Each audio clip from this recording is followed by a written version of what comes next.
Wilson is acting out because Caitlin Clark could relocate to Europe. Asia believes she is the biggest attraction and should take control of the situation to ensure Caitlin remains in the WNBA.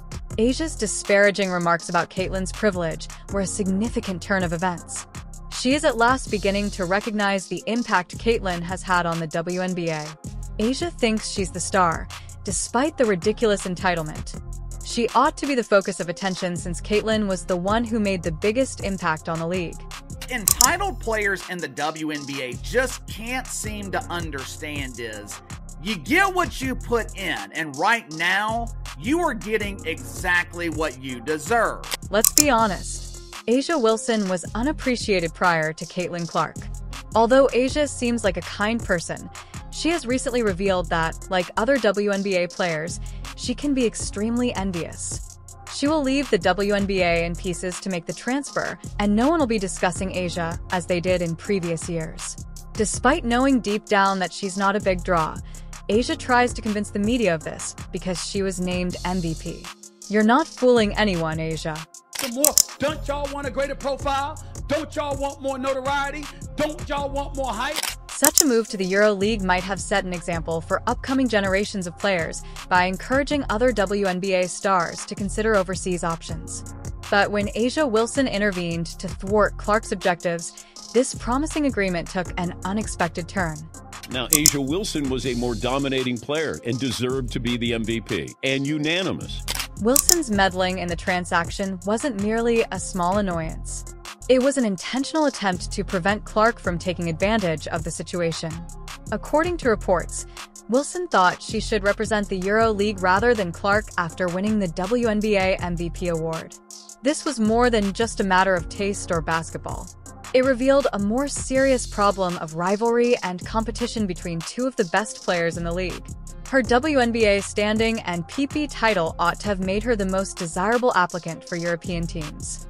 Despite Wilson's achievements, the notion that Clark being selected over her probably felt like a personal slight.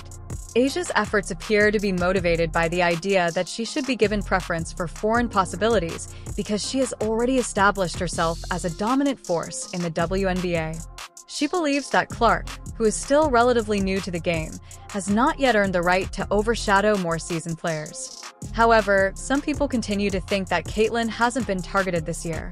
Caitlin is fantastic, and I think she's going to have an incredible career in the WNBA. There are women that were worthy of coverage prior to her arriving, and I just will not be silenced when it comes to that. Wilson and Clark have previously been in direct rivalry for high-profile agreements. Wilson allegedly attempted to sabotage Clark's Nike sponsorship in the past in an effort to get the contract for herself. The increasing animosity between the two players was hinted at by the Nike incident. However, the European dispute has elevated the situation. Wilson has demonstrated how cutthroat and intimate this opposition has grown by intervening to prevent Clark's worldwide opportunity. How do you miss an opportunity like that? How do you not capitalize? It doesn't make any sense at all. And playing the politics where, oh, we need to release Asia's shoe first. Well, no, it's not Caitlin's fault that you haven't done anything for Asia yet. She probably anticipated receiving more attention from supporters, sponsors, and foreign teams after being named MVP. It seemed like a blow to Wilson's accomplishments that Clark, a relatively new player, was suddenly at the focus of discussions over the Euro League. However, Wilson feels that Clark's quick ascent has unfairly changed the story. Fans and media outlets have concentrated on Clark rather than acknowledging Wilson's accomplishments and treating her as the WNBA's most valuable player. Wilson feels that she must defend her standing and stop Clark from seizing opportunities that she feels should be hers, which has led to a sense of competition that extends beyond the basketball court. Caitlin Clark's the most valuable, most important person in the WNBA this year, and should have been unanimous Rookie of the Year. Wilson's attempt to obstruct Clark's pact with Europe is not unique. It displays a behavioral pattern that has developed over time. This rivalry has its roots in a previous dispute over a possible endorsement contract with Nike. Wilson allegedly attempted to thwart Clark's attempts to close the contract in order to establish herself as Nike's principal WNBA agent. Athletes frequently compete for lucrative endorsements, but the way this rivalry has developed implies that Wilson views Clark as a direct danger to her career. An early indication of the rising hostility between the two players was the Nike incident.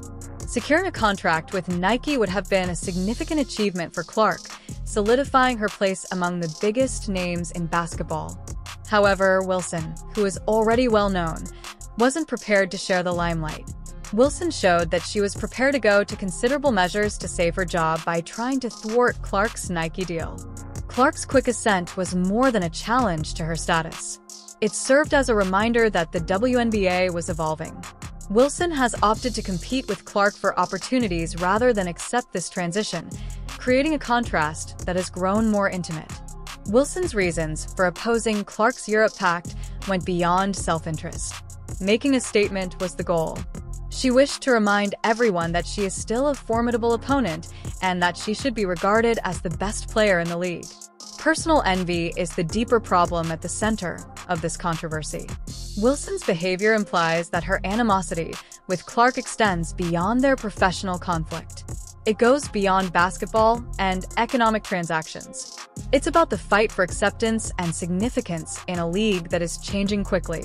The dynamics of the WNBA have been upset by Clark's entrance. Additionally, Wilson, who used to be at the top, is now vying for attention in unexpected ways. Wilson was already one of the WNBA's top players before Clark joined the league, garnering recognition and endorsements in the process. But the story has changed with Clark's arrival. All of a sudden, Clark is the one getting fan support, sponsorship opportunities, and media attention. Wilson finds it challenging to celebrate her accomplishment without feeling overshadowed by Clark's ascent as a result of this change.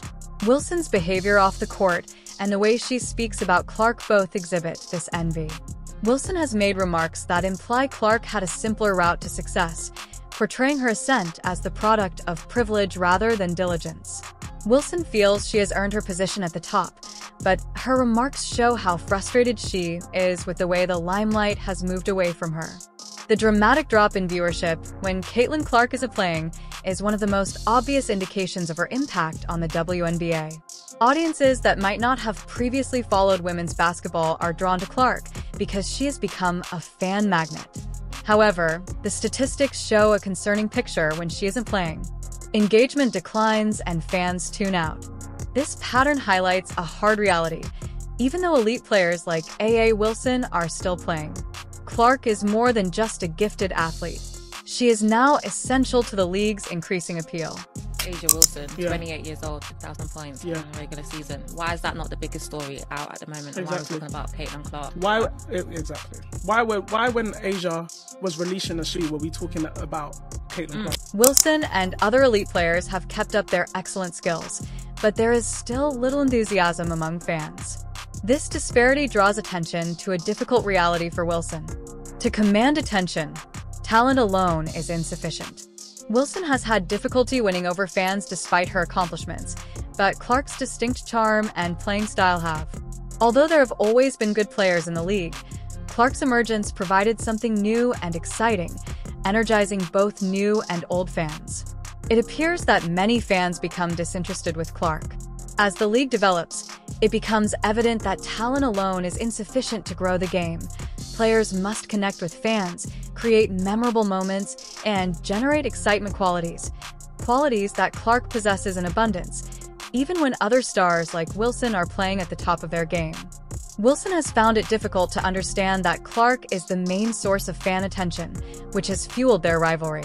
NBA or the WNBA to ever not make the finals, which is something else. Fans are they're gonna share that. It does not mean that we are misogynistic or we're just hating on A'ja. No, it's just this is what happens when a team loses. The league's current dynamics have been upset by the abrupt shift in attention around Clark, making some players feel ignored and undervalued.